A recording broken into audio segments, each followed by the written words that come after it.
RDC vs Sénégal, qui est le grand gagnant de ce un partout. Et puis après, on va essayer de se poser la question de savoir qui va terminer premier du groupe. Le Sénégal, ils ont plus 3. Ouais. Oui. Et peu importe le niveau du Botswana, je vois pas trop cette RDC mettre 3 buts. C'est possible, hein, parce que le Botswana, il paraît un peu rincé. Hein. Attention, c'est le 3e match en oui. pas longtemps. Est-ce que cette équipe-là, elle est capable de tenir, on va dire, déjà, je les vois pas emmerder la RDC. Et les Non, pas buts, spécialement, ouais. Les 3 buts, c'est pas impossible. Hein. C'est pas impossible. Après, là où le Sénégal avait été impactant et domine physiquement, est-ce que les forces offensives, athlétiquement, la RDC a la même chose, tu vois, c'est ça aussi, avec la possibilité de faire. Ça peut forcément poser question. Et il y a aussi un autre match, c'est le Sénégal face au Bénin. Est-ce que ce Sénégal-là, on est sûr qu'il l'emporte? Oui, quand même, face au Béninois, oui. Ouais, parce que limite, ça leur correspond un peu plus, ces types d'équipes. Ah ouais, là, ça cavale. Hein. Le Bénin, avec sa victoire contre le Botswana, peut se permettre, on va dire, de fermer la boutique et de... Mais c'est ce qu'ils vont vouloir faire de toutes les façons, oui. Ouais. Et est-ce que là-dessus, on va dire, là, pour le coup, le Sénégal peut pas tomber dans un piège où, au final... Non, je pense pas. S'il y avait un piège où il pouvait tomber, c'était aujourd'hui. Parce que même offensivement, même techniquement, la RDC a des armes. Voilà. Après, la RDC, ça les arrange de jouer quand l'adversaire a la possession et qu'ils doivent piquer en transition. Parce que c'est les morphotypes des joueurs de la région. On a vu qu'ils étaient plutôt habiles techniquement et qu'ils n'étaient pas vilains balle au pied, en fait. Si leurs attaquants avaient un peu plus la balle, quoi.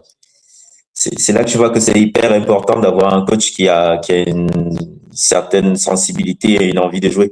Là c'est un peu trop restrictif de jouer le contre systématiquement alors que tu as quand même de bons joueurs de ballon. Tu penses, alors vas-y, rentrons un petit peu dans le vif du sujet. Tu penses que la RDC aurait pu proposer autre chose ce soir, cet après-midi? Vu ce qu'ils nous ont proposé dans le premier quart d'heure de la deuxième mi-temps, ils pouvaient largement proposer autre chose.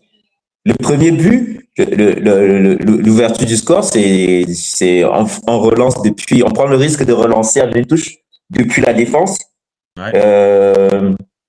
sans avoir peur du contre-pressing, et tu te retrouves en supériorité numérique de l'autre côté, avec un changement de côté. Après, voilà, je te l'avais déjà dit, pour moi, le problème du Sénégal, c'est les deux latéraux, Ismaël Jacobs et Crépin Diatta. Si tu joues en 3-5-2, ça va. Ça passe. Si tu joues en 4 ouais. Défensivement, mais si tu joues en 4-4-2, mais de toute façon, ils savent pas défendre, hein, les deux. Crépin Diatta, je vais pas dire qu'il est idiot, mais non, mais t'as raison. En fait, c'est des profils plus de contre-attaquants plus que d'attaquants. Donc, évidemment. Ou quand t'as la possession et tu peux jouer en 3-5-2 avec des latéraux qui montent pour faire du surnombre. D'ailleurs, c'est ce qu'il fait Jacobs depuis le début de la compétition. Après, sur la première mi-temps, tu vois, on va essayer de faire un peu dans l'ordre. Dans la première mi-temps, là, je vais carrément dans ton sens. Je pense que la RDC est vraiment trop dans le contrôle. Alors, est-ce que c'est le fameux match, le fameux match précédent qui s'est terminé par 3-2, le match de qualif, qui est resté dans la tête, qui est dans la tête, ouais, et qui a un petit peu, on va dire, freiné les Congolais sur ce début de match, peut-être. Maintenant, moi, j'ai vu un Sénégal vachement plus en maîtrise de son sujet. Il manquait juste le dernier geste, ou il manquait juste le dernier geste, mais il y avait vraiment des actions collectives qui étaient intéressantes. Ah oui, bien construites, mais... Tu vois, et c'est qu'après, oui, là je te rejoins, sur le premier quart d'heure de la deuxième mi-temps, là, la RDC commence à jouer, et quand il commence à jouer, bah ouais, là vraiment le Sénégal recule, et au final, c'est au bout de ce temps fort qu'ils finissent par marquer, en fait. Ouais, et c'est surtout que en seconde mi-temps, on se rend compte qu'il y avait beaucoup de déchets techniques en revenant des vestiaires. Je crois Ouais. qu'ils sont pas revenus dans la. Ils ont cru que le match serait facile en fait des Sénégalais. Je pense qu'ils ont le même syndrome que les Marocains. On les voit tellement médiatiquement, tellement forts. Ils ont des joueurs dans tous les bons clubs européens. Ils sont costauds. Ils ont battu le Brésil en amical et ainsi de suite qu'ils ont inconsciemment, ils ont oublié que la CAN, il n'y a aucun match facile. Surtout que le premier match de poule ne les avait pas préparés. Là où la RDC, elle a quand même joué le Bénin, qui est une bonne équipe de ces dernières éditions, quoi, une bonne équipe. Voilà, c'est pas une équipe. C'est un peu du niveau de l'Angola et de pas mal d'équipes de troisième chapeau qu'il faut aller chercher, quoi. Tu peux pas gagner le match d'avance, quoi. C'est pas. Non, non, non, je suis assez d'accord. Là, je viens de partager les compos. Et quand tu regardes un petit peu les compos, ouais, est-ce que, on va dire, ce fameux quatuor dont on a parlé il y a quelques jours en débat sur la chaîne, le quatuor Mané, Jackson, Iliman Ndiaye, Sarr, bah là, tu le réalignes face à une équipe donc plus forte, donc le Congo, enfin la RDC. Et là, on va dire, je te dis, pour moi, il y a une partie où je te rejoins, c'est-à-dire que peut-être il y avait peut-être un peu de nonchalance Ah oui. enfin, pas de nonchalance, mais il y avait de la maîtrise. La RDC était vraiment derrière. Et au fur et à mesure du temps, peut-être que les Sénégalais se sont dit, bon, ça va le faire. On a la maîtrise technique. Surtout qu'ils avaient des occasions. Ils étaient en mode, ça se rapproche, ça se rapproche. C'est ça. Et ça au se final. rapproche. Et là où vraiment le match s'inverse, bah, c'est à la mi-temps. Alors, je sais pas si c'est Au retour de la mi-temps, oui. Ouais. c'est vraiment là où tu as la bascule du match. Et réellement, même pour nous, on va dire, c'est là où c'est encore plus intéressant pour nous en tant que spectateurs. Il y a vraiment la possibilité chez l'un ou chez l'autre de prendre l'avantage. Mais quand vraiment la RDC joue, ouais, c'est vraiment, ils sont pas outsiders par hasard hein, dans cette. Ah non, mais ils ont des bons joueurs. Techniquement, ils sont propres. Hein. Ça a relancé depuis derrière. Après, le but égalisateur, il vient justement de cette facilité technique qui est souvent, malheureusement, chez beaucoup de joueurs africains, se confond avec nonchalance et tu vois un peu comme le Yaya Touré de. Tu penses à Jackson? Non, là je parlais de la RDC en deuxième mi-temps. Ouais. Jackson techniquement c'est pas le plus fou, tu vois. Voilà, on va pas en parler. Dès qu'il faut dribbler, il s'en mêle un peu les pinceaux. Bah, c'est un attaquant de finition qui est peu efficace en plus, mais qui se crée des situations. Ouais, mais là, pour le coup, dans ce match-là, c'est pour ça qu'en fait, quand tu as parlé de nonchalance, en fait, ça a fait tilt pour moi. Moi, je l'attendais sur ce match-là. Et je suis déçu parce qu'il apporte, parce que je vois pas le gars vraiment impliqué. Alors, ok, contre le Botswana, il met son doublé et il est plutôt bon, mais il y avait déjà 2-3 moments où tu le sens un petit peu trop facile.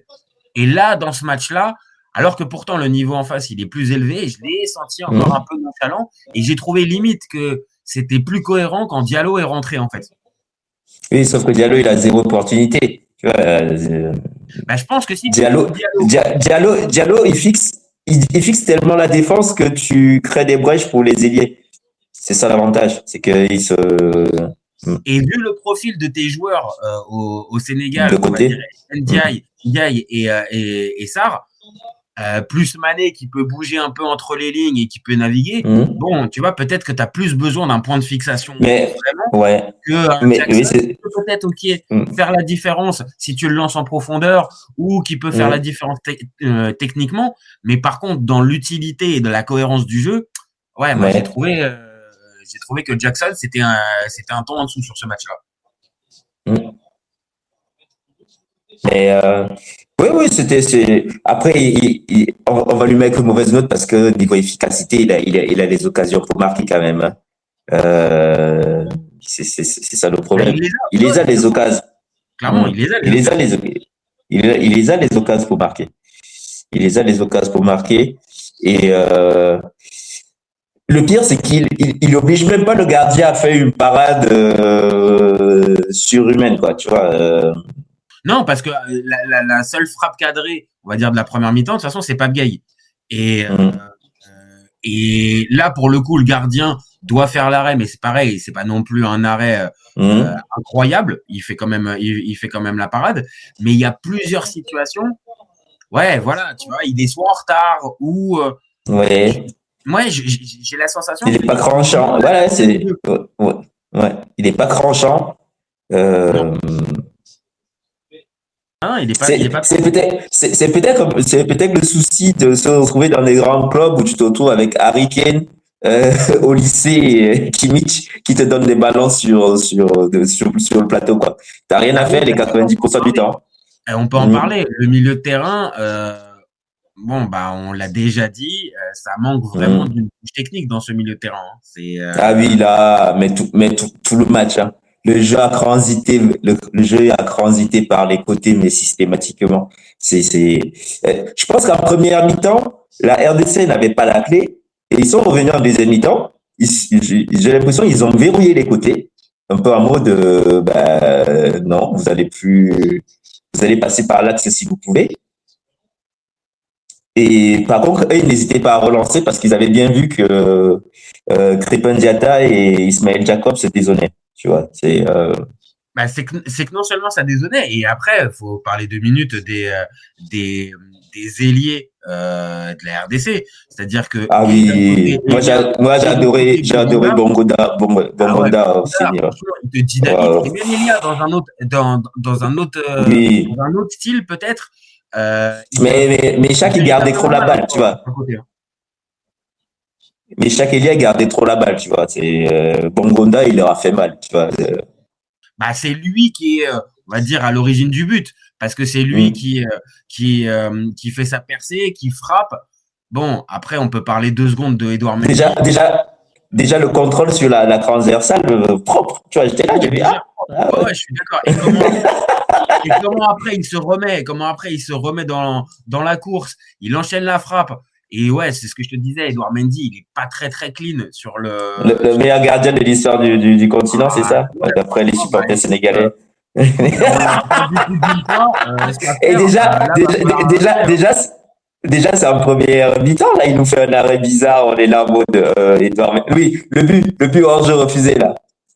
Oui. Sur la remise de la tête. Il est déjà pas bien. Il est déjà pas. Déjà la remise de la tête de Bongonda. Et c'est la même action parce qu'il se prend la même frappe quasiment.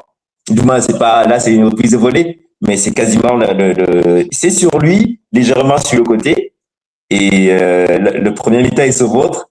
Et là, je te l'ai dit en live, je t'ai dit, attends, il y a tout le monde qui prend des notes là. Il faut tirer sur lui.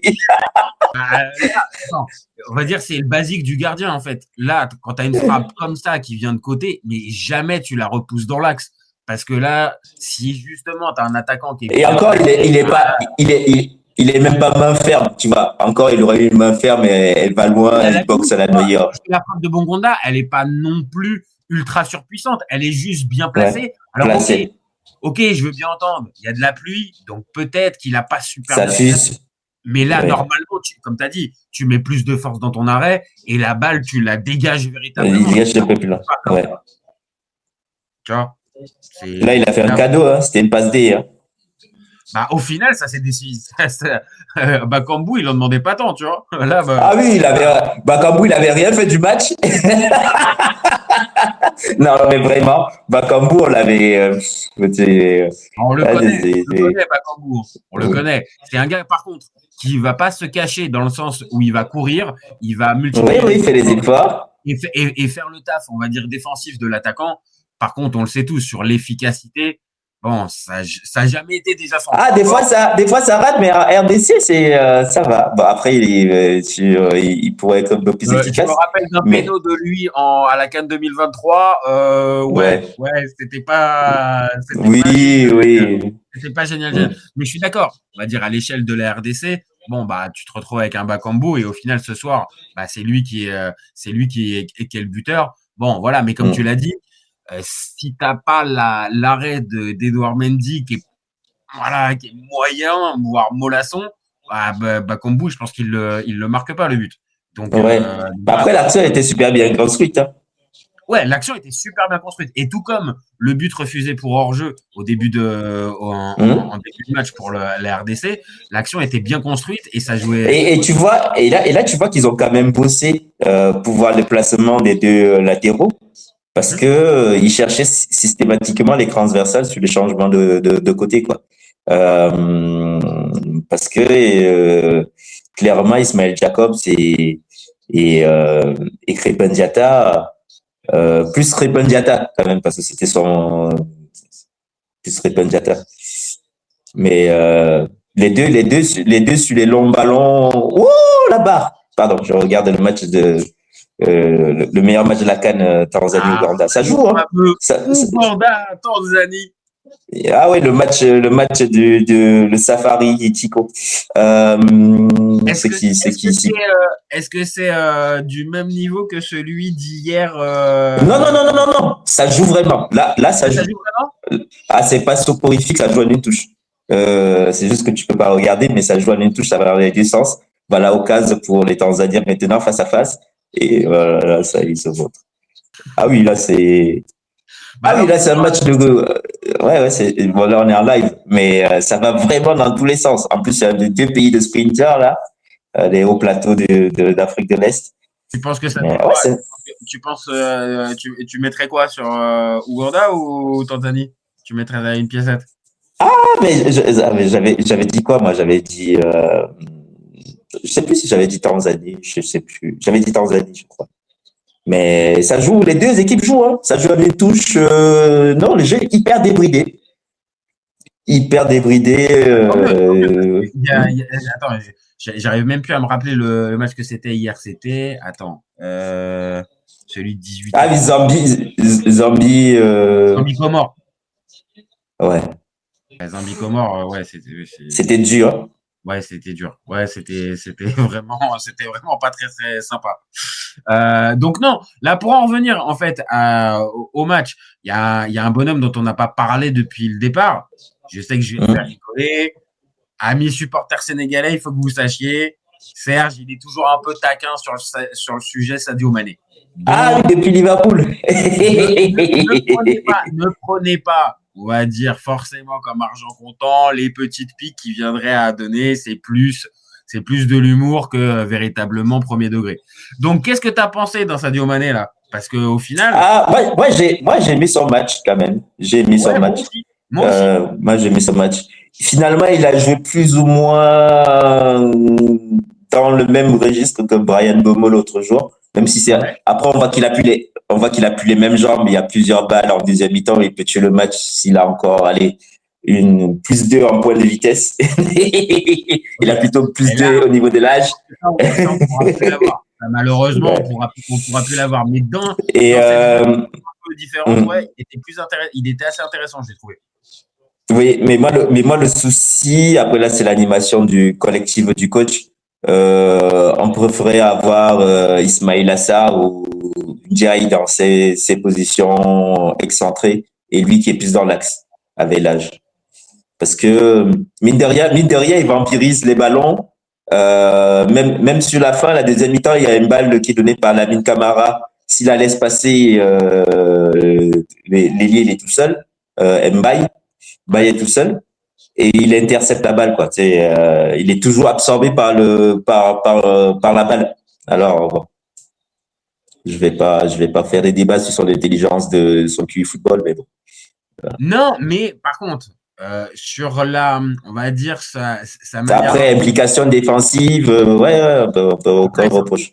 On le sait, ça a toujours été un mec qui fait le boulot pour le collectif et qui est rarement non plus, on va dire, le prototype de la star qui attend que les autres jouent pour lui. Et de toute façon, son jeu fait que il peut pas se reposer là-dessus. Ça n'a jamais été un monstre technique qui pouvait passer. Ni dans le QI du foot, quoi. Voilà, c'est ça. Voilà. Donc maintenant, ça, j'ai trouvé que oui, il l'avait. Maintenant, tu vois, dans ce fameux quatuor, on a parlé de Jackson. Iliman Ndiaye était déçu parce que ça provoque, mais derrière, c'est aussi ça le problème, c'est que il y a peu de bons choix au final. C'est-à-dire que il t'allume un peu la lumière et clairement, on va être clair, c'est un vrai joueur de ballon.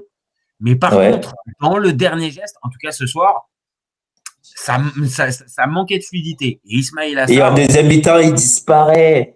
Je te dis, pendant le quart d'heure des Congolais, je te dis, mais Nicolas Jackson, Ismail Assar et Ndia, ils ont touché des ballons en deuxième. Est-ce qu'ils ont touché un ballon en deuxième mi-temps? Disparition totale, quoi.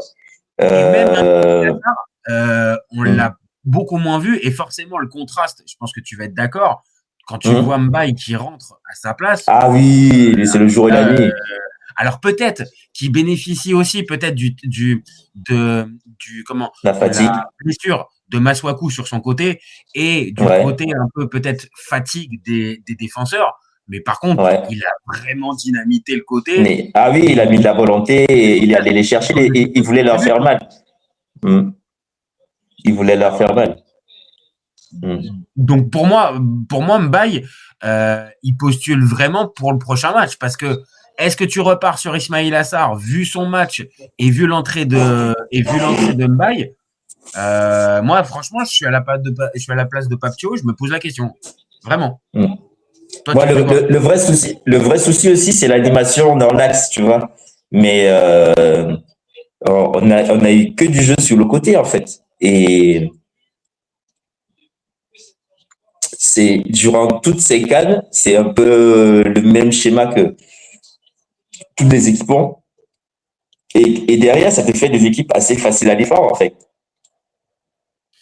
Oui, alors. Si t'as pas un milieu qui peut casser les lignes, soit par le grip, soit par la passe axiale, tu crées pas la panique chez l'adversaire, en fait.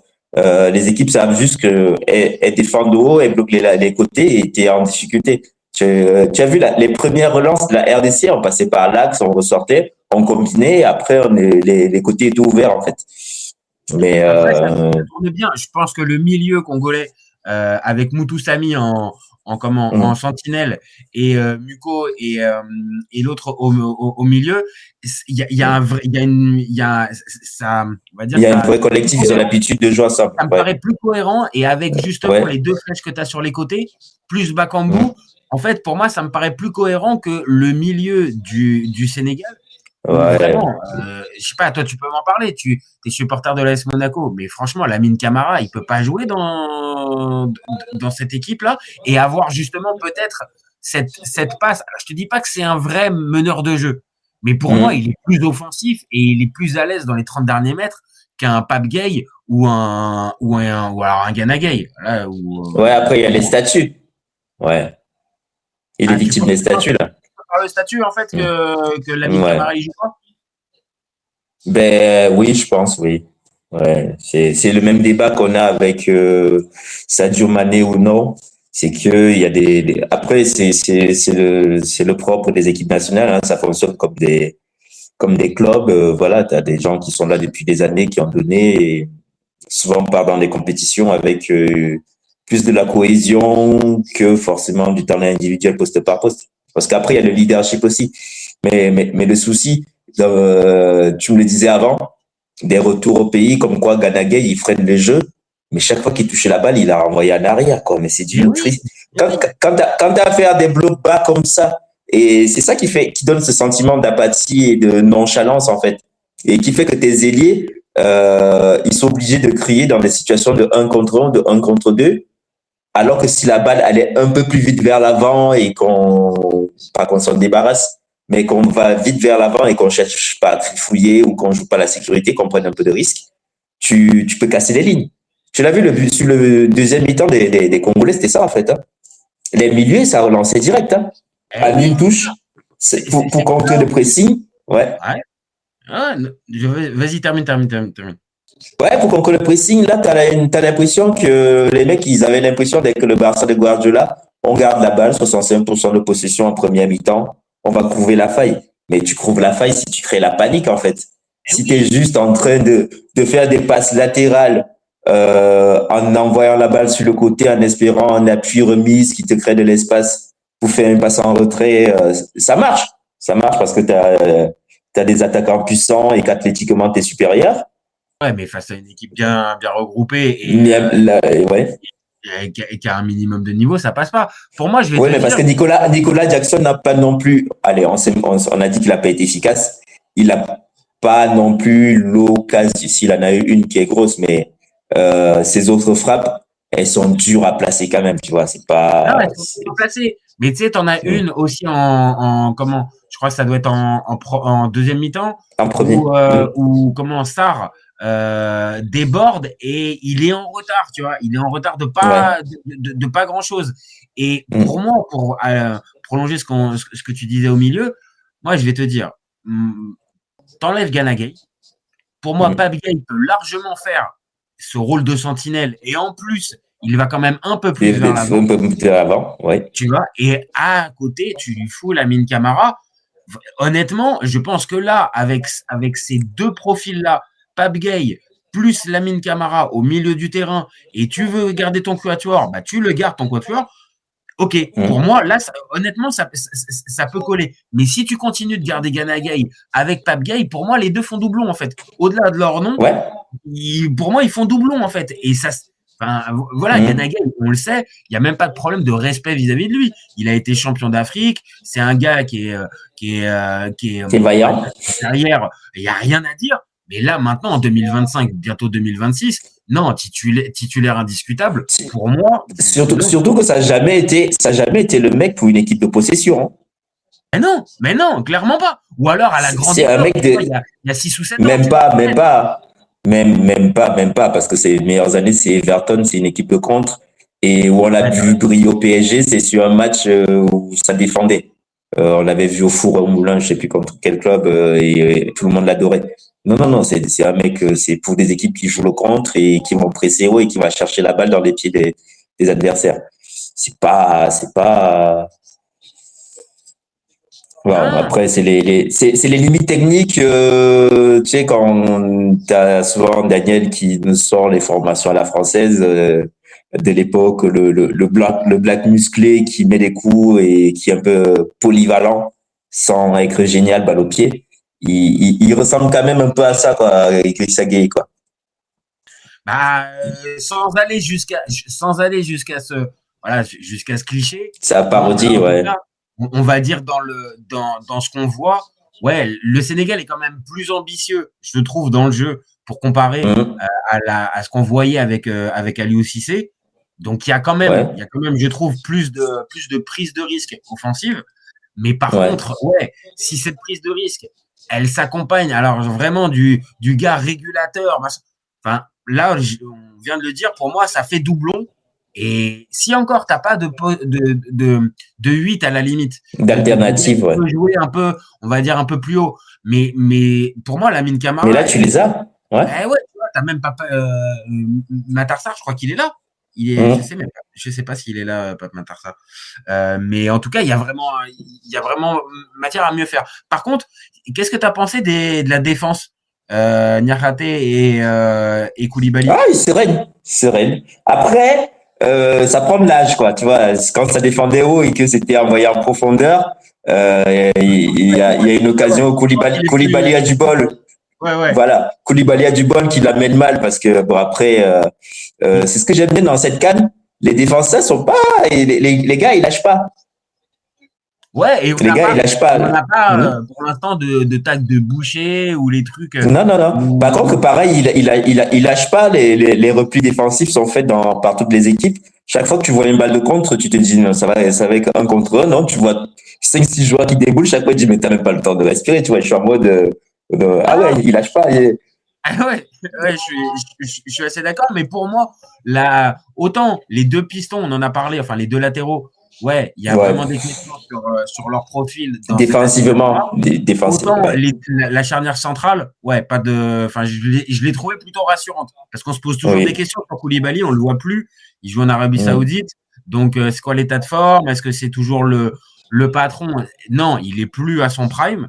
Mais mais après, si tu cherches le duel physique, oui. Mais dès qu'on va sur de la vitesse, tu sens il a toujours eu un peu la charrette.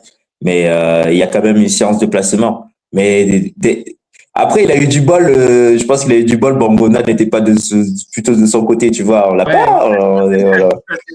trop vu. Pour le coup, il aurait pu morfler. À la limite, il n'était pas exposé. Voilà, Niakhaté me semble avoir moins la charrette que Koulibaly. Là, Koulibaly, ouais. Et d'ailleurs, bon, c'est pas tout de suite, hein, mais attention que face à Mbappé en Coupe du Monde, il n'est pas à gérer la profondeur face à Mbappé. Alors, Hein, parce que là, s'ils défendent aussi haut, ben ils sont foutus. Hein. ah ouais, Là, il faut même pas réfléchir s'ils défendent aussi haut. Et moi, ce qui m'a aussi déçu, c'est au niveau de. Je pensais qu'athlétiquement, tu vois, là où j'ai aimé le Mali hier, qui a prouvé que athlétiquement, ils sont costauds et qu'il faudrait compter sur eux normalement. Là, les Sénégalais, t'as l'impression que c'est des grands gaillards fragiles, quoi. Et c'est par terre tout le temps. Non, mais j'en ai marre. Et on joue la canne, quoi. Le moindre truc, ça joue, c'est piscine. Après, le Mali joue alors, même si il peut y avoir des artistes dans l'équipe, ça jouait dur. Hein. Hier, Ah oui! ça jouait dur. Et pour le coup, ok, ça a pu tenir. Par contre, bon, ça sera l'occasion peut-être de faire un vrai débat dessus sur ce Maroc-Mali. Mais c'est à se poser la question parce que quand ils ont commencé un peu à jouer, bah, ils ont bien vu qu'il y avait des espaces, les Maliens, alors que pendant toute la première mi-temps, ils sont évertués, on va dire, à fermer, et ils se prennent le but, justement, en fin de première mi-temps, alors qu'ils semblent tenir le truc de fermer. Et c'est quand ils ont Après, commencé c'est un un peu à jouer. penalty. Ouais. Mais voilà, mais franchement, dans l'approche, en tout cas, on a quand même. Ok, il y a des équipes qui viennent avec. C'est très similaire en plus. Le jeu du Sénégal et, euh, et, et du Maroc. Ouais. Même si les profils, même si, comme on l'avait dit, l'effectif de Regragui a l'air quand même un peu plus équilibré et fait pour, tu vois. Euh, Son Ouais, mais effectif allait quand même t'as des questions, t'as des vraies questions sur, par exemple, l'attaquant de pointe.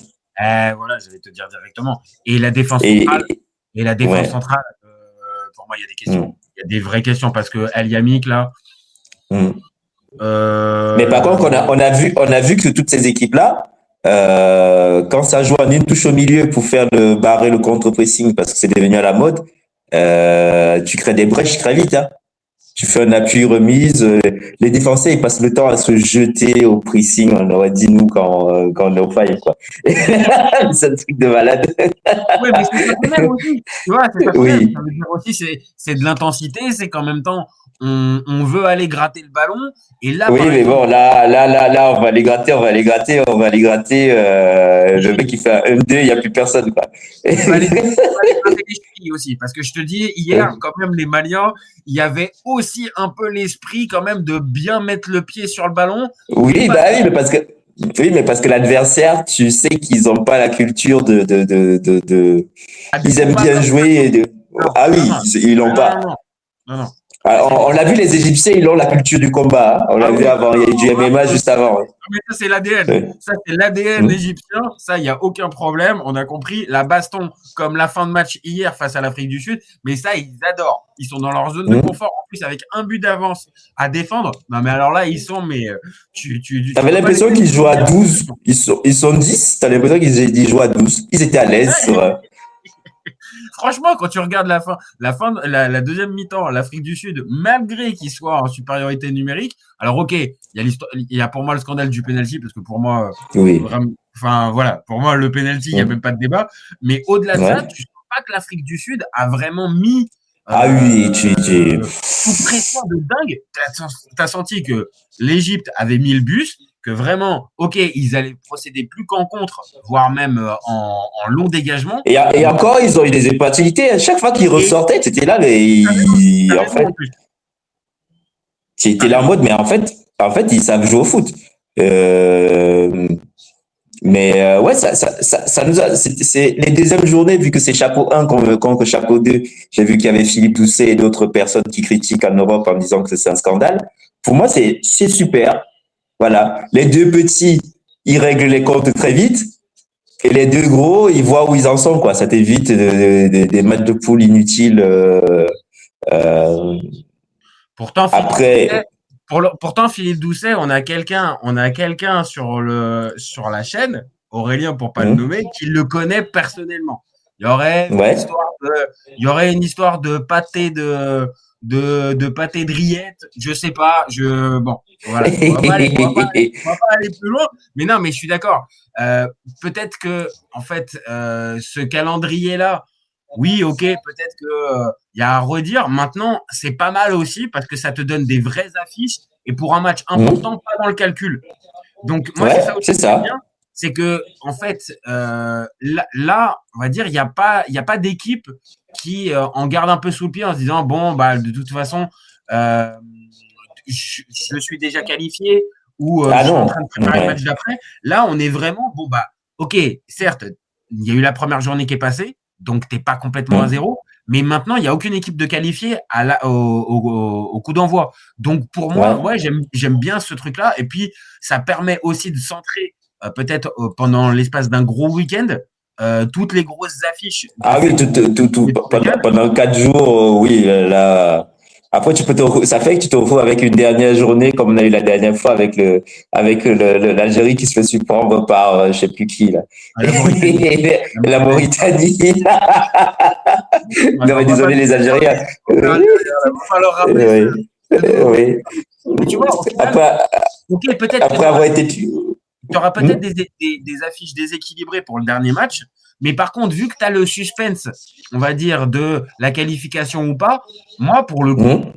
je suis pas tout le temps fan de l'organisation de la CAF pour la CAN, mais là, pour le coup, cette idée-là, moi j'aime bien en tout cas. Moi, je trouve que c'est plutôt sympa. Et là, ce week-end, ce samedi, on a un RDC Sénégal à 16h et 21h, tu as un Nigeria-Tunisie.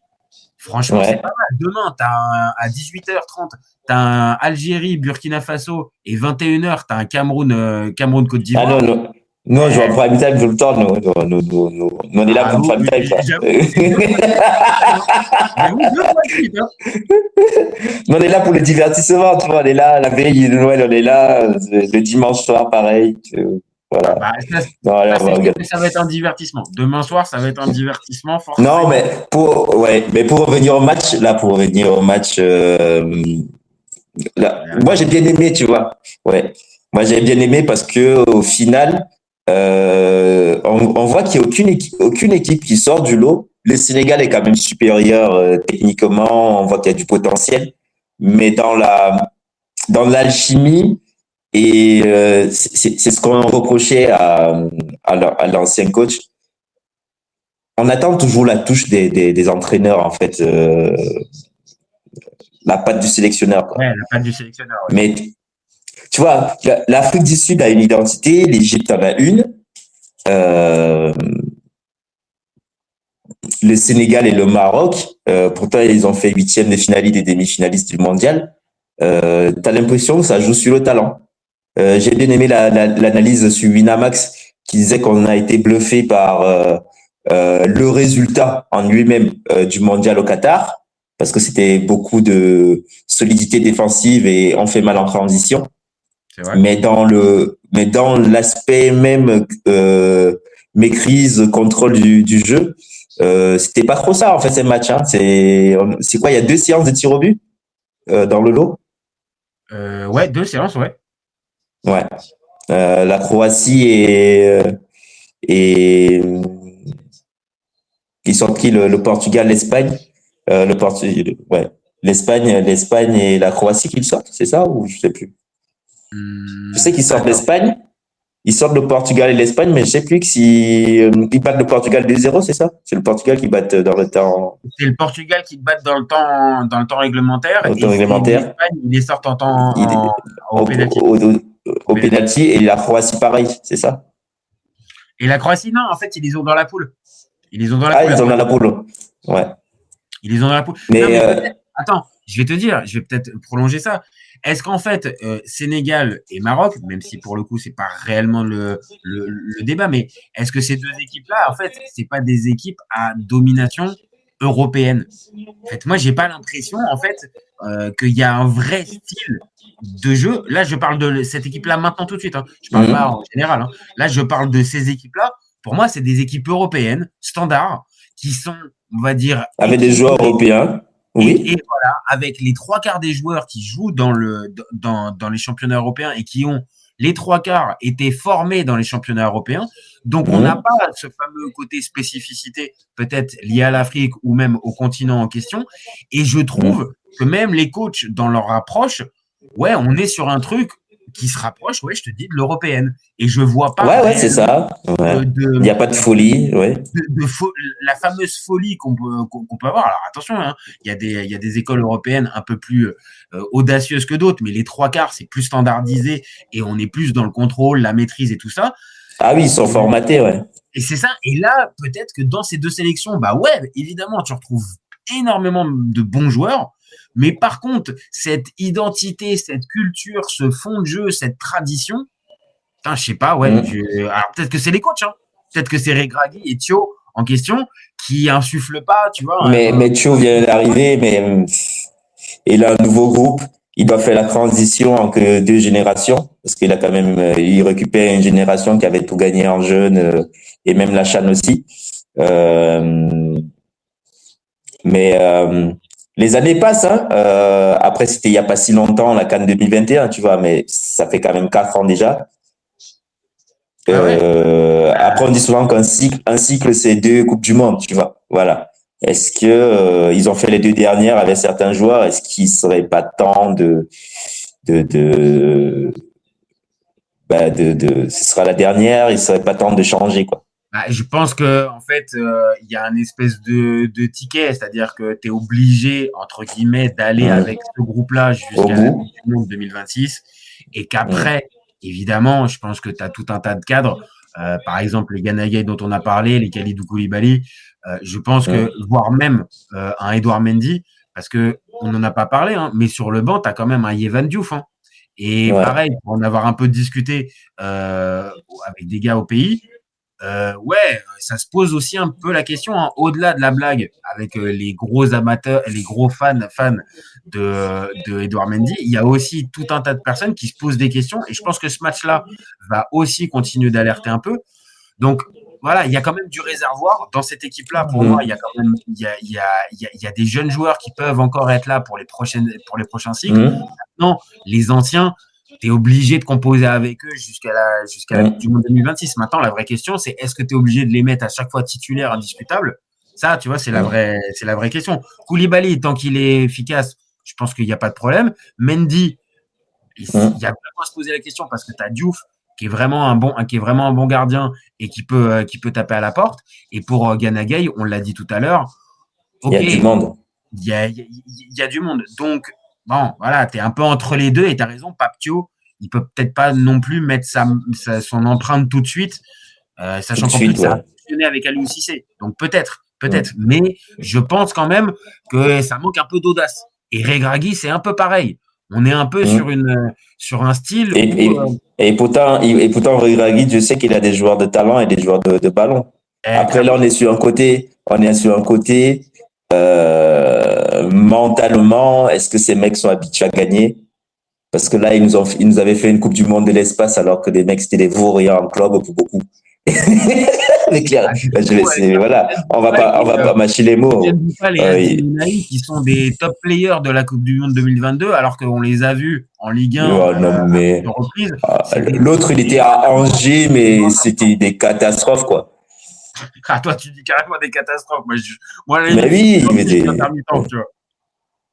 Ouais, mais là, c'est intermittent. Intermittent, c'est que tu fais 1 sur 2. Là, c'était du 1 sur 6, quoi. Tu vois. Et encore, tu avais l'impression qu'ils choisissaient de jouer les matchs où tu pouvais pas gagner. ils choisissaient de jouer contre Marseille et compagnie. Ouais. Il va briller, mais tu perds à la fin. Tu vois, ouais. Bon, attends, là, je ressens un tout petit peu le débat parce que on va le conclure. Là, pour la suite, tu pars sur quoi? Tu penses que le Sénégal va conserver sa première place? Oui. Tu penses? Tu penses qu'il n'y a pas d'accident de parcours, ça garde non. Parce que, mine de rien, pour leur mettre un but, techniquement, il faut être top, tu vois. Il faut avoir il faut construire des actions parfaites, tu vois. Mine de rien, ils font les cons, mais ils cèdent rien. Il faut aller les chercher pour les mettre en difficulté. Et peu d'équipes ont les capacités techniques des offensifs de la RDC, au fond. Du moins des ailiers. des ailiers de la RDC. Il n'y a pas eu vraiment Bongonda, j'ai bien aimé. Hein. J'ai bien aimé le. Eh ben justement. Alors moi, je te provoque. Est-ce que tu penses pas que, par exemple, la RDC peut coller un 5-0 au Botswana? Ça peut. Ah, Ça et peut. là, pour le coup, si tu as un 5-0 ou ce type de score-là, score fleuve, là, honnêtement, la première place, elle se joue au goal average. Hein. Donc attention. Après, vraiment dans cette histoire-là, bien sûr, je suis d'accord avec toi. Le Sénégal a plutôt l'avantage. Elle semble plutôt encore avoir, malgré ce match nul, l'avantage pour la première place. Ah ouais, parce qu'ils en ont collé 3. Mais attention, le dernier match, je l'ai dit. Ouais, mais après, est-ce que Bakambu, il va mettre aux 3 buts Parce que c'est ça. Parce que la RDC, t'as quand même. Ça, je sais pas. T'as quand même le sentiment que s'il faut qu'il marque, soit c'est Chancel Bemba qui va venir sur des coups de pied arrêtés ou sur une montée fantastique, sur un corner, soit c'est Bakambu, quoi, tu vois. Et comme on l'a dit, la stat avant match, ils mettent un but par match depuis, c'est pas une dizaine de matchs. Ils en mettent pas plus, ils en mettent qu'un seul. Ouais, bon, d'accord. Bon là, ok, tu m'as refroidi pour la manita congolaise là, tu m'as. Après ça peut, hein. Bah peut-être que en fait, tu vois, face à un adversaire comme ça, dans un contexte où tu dois aller chercher la première place au goal average, peut-être que tu pars avec un schéma plus offensif, avec peut-être Mayele, mon chouchou fiston Mayele, avec Bakambu. Avec, on l'a dit, Elia et Bongonda, bon, tu vois, il peut peut-être y avoir un enchaînement. Un peu de folie. Oui. Moi, je te dis, moi, j'ai envie d'y croire. Pour les Congolais. Après, cette fois-ci, ils auront un bloc bas en face, tu vois. Ah, ça, c'est vrai. Là, pour le coup, tu as raison. Et eux, ils sont plus à l'aise, on l'a vu, dans ce type de configuration où ils ont peut-être pas forcément la possession, mais par contre, ils peuvent piquer en transition. Maintenant, à voir. Moi, j'ai envie de lancer j'ai envie de mettre la piécette pour la RDC parce que moi, je les vois faire le gros parcours pour aller jusqu'en finale. Donc, oui, t'es toujours dessus. Moi, je te dis, oui. Maintenant, la raison voudrait que le Sénégal finisse à la première place. Je me range à ça, mais j'ai bien envie d'y croire. Voilà. Après, je te cache pas que vu qu'ils vont autant le Sénégal, ça va être toujours favori contre le premier ou du moins les deux premières équipes de la poule du Cameroun, là, Côte d'Ivoire ou même Gabon, bon, peu importe qui c'est qui va se retrouver deuxième ou premier. Autant la RDC, ça te ferait vraiment des matchs super ouverts, hein, que ce soit même contre les Ivoiriens, tu vois. Parce que mine de rien, les Ivoiriens, c'est une version un peu moins forte du Sénégal. C'est moins avec fort, peut-être plus de solidité défensive. Défensivement, c'est plus solide, je pense. Mais elle a moins de. Même offensive, ça se vaut peut-être. Ça pourrait être intéressant. Ça se vaut peut-être. Ça serait rigolo si les deux étaient deuxièmes. Hein. Ça pourrait être marrant, 8e de finale Côte d'Ivoire, Sénégal. Là. Et puis on sent bien que si la Côte d'Ivoire finit deuxième, ça voudrait dire que le Cameroun termine premier dans cette histoire. Bah oui, divertissement encore. Hein. C'est bon, ça va nous laisser des bons débriefs qui vont pouvoir continuer sur la chaîne. J'aime bien.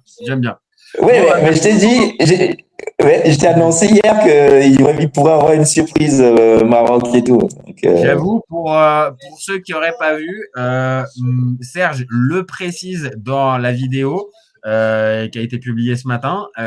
Il avait dit, et si les Maliens faisaient la surprise au Maroc? Moi, j'étais plus sceptique. Il l'avait fait. C'est toi l'expert. Hein. Moi, c'est pas mon expert. Hein. C'est pas mon expert de la CAN. C'est pas l'expert. Donc là, pour le coup, tu avais bien vu. Donc là, au final, bon, malgré tout, ouais, Sénégal premier, RDC deuxième. Oui, Sénégal premier, RDC deuxième. Sénégal premier, RDC deuxième. Et ce serait logique vu même le match, tu vois, voilà. Mine de rien, ce système favorise aussi les têtes de série parce que ça leur fait un petit rappel alors un peu, tu vois. Là, ils vont bosser, même si tu mets 5-0 parce que Là où c'est biaisé, c'est que l'équipe chapeau 1 affronte le chapeau 4, qui sont souvent les équipes en Afrique qui sont vraiment au-delà de la 100e place. Donc, il y a vraiment un écart de niveau, ce qui fait que les premiers matchs sont souvent assez faciles. Et dès le deuxième match, là où l'équipe chapeau 2 s'est fritée avec une équipe pas éloignée et déjà dans la compète, toi, tu rentres dans la compète sur ton deuxième match. Là, c'est la CAN à 24. Hein. Quand c'était les CAN à 16, en fait, Non. t'avais pas le temps. J'ai regardé les CAN à 16. Premier match, t'avais un Cameroun-Togo. Tu t'es dit, ah ouais, ok, d'accord. T'avais pas de repos, quoi. C'était comme l'Euro à 16. Ouais. Voilà. T'avais pas de round d'observation, quoi. T'avais pas la Biélorussie ou Saint-Kitts, voilà. Alors après, voilà, peut-être que la compétition était plus concentrée, plus ramassée et que le niveau était peut-être encore meilleur. Maintenant, voilà, là pour l'instant, en tout cas sur les matchs qu'on peut voir, franchement, c'est assez agréable. On en a quand même pas mal qui sont ouverts et c'est qu'un premier tour. Maintenant, c'est aussi Après, depuis il y a peu de buts quand même. Hein. Il y a peu de buts parce que moi, ce que je t'avais dit en avant, ça joue vite, très vite en transition, ça joue un peu direct. Il y a trop l'école de. T'as l'impression que tout le monde joue en 4-3-3. Mais tu vas me dire, tout le monde sur la planète joue en 4-3-3 maintenant. Non, mais bon, c'est aussi, on va dire, nous, en tant que personne, enfin, en tant que spectateur, hormis le côté partisan, on va dire la compétition est agréable à suivre. Alors, ok, les matchs entre les toutes petites nations, ok, peut-être un peu moins, ok, encore que. Ça donne quoi, d'ailleurs, le Ouganda-Tanzanie? 0-0, mais un 0-0 plaisant. Un 0-0 plaisant. Tu vois, un 0-0 plaisant. Okay. Mais c'est mieux que le Zambie-Comore d'hier, quoi. Le niveau, voilà, le niveau est plutôt sympa, le niveau général est plutôt bon et plutôt ouvert. Donc, voilà, on en a profité là. On va continuer à faire d'autres débriefs d'après-match. On continue les petites vidéos comme on le fait depuis. Ouais. Et du coup, ton prono Nigeria ce soir? Nigeria-Tunisie, je pense que ça va être un bon match. Tu m'avais dit Tunisie, non? Non, je pense, j'ai bien envie de voir la Tunisie parce que pour moi, c'est vraiment peut-être une des équipes surprises de la CAN. J'ai bien aimé leur premier match et face à un adversaire plus élevé, j'ai bien envie de voir. Et vu que j'ai été super déçu du Nigeria, je dirais, allez, si j'ai le choix, Tunisie ou match nul. Mais je vois vraiment pas les Nigériens. Mais moi, j'ai juste un truc. Je me suis fait la remarque. Mais en fait, les stars des équipes, depuis le début de la deuxième journée, ce sont elles qui marquent à tous les matchs. Je dis ça comme ça pour les mecs qui parient. Hein. On s'est tapé, on s'est coltiné Sia Yunoko, on s'est coltiné Brahim Diaz. Là, aujourd'hui, Mahrez. Bon, Bakambu. Ouais, Bakambu. Bon, Osimhen, tu sais ce qu'il te reste à faire. Hein. Tu sais ce qu'il te reste à faire. Ceux qui veulent gagner de l'argent, ils mettent sur Osimhen. Mais en tout cas, Sinayoko, il m'a fait plaisir. Là, on a un copain qui est au Serrois. Voilà, sympa. Clairement. Mais d'ailleurs, c'est vrai que Sinayoko, bon, on aura vraiment le temps d'en reparler. D'en parler. Sur notre live. Mais oui. Le Mali. Très intéressant hier et je pense qu'on va faire un petit sujet dans les prochains. Un petit focus sur le Mali. Ouais, même un gros focus même, un gros focus. Bon merci à toi Serge. Je t'en prie. À ce débat et puis nous on se retrouve très vite. N'hésitez pas à commenter, liker et partager comme d'habitude. Et puis vous savez que FC Copain on est ouvert toute l'année et encore plus pendant la CAN 2025. Ciao les copains. Ciao.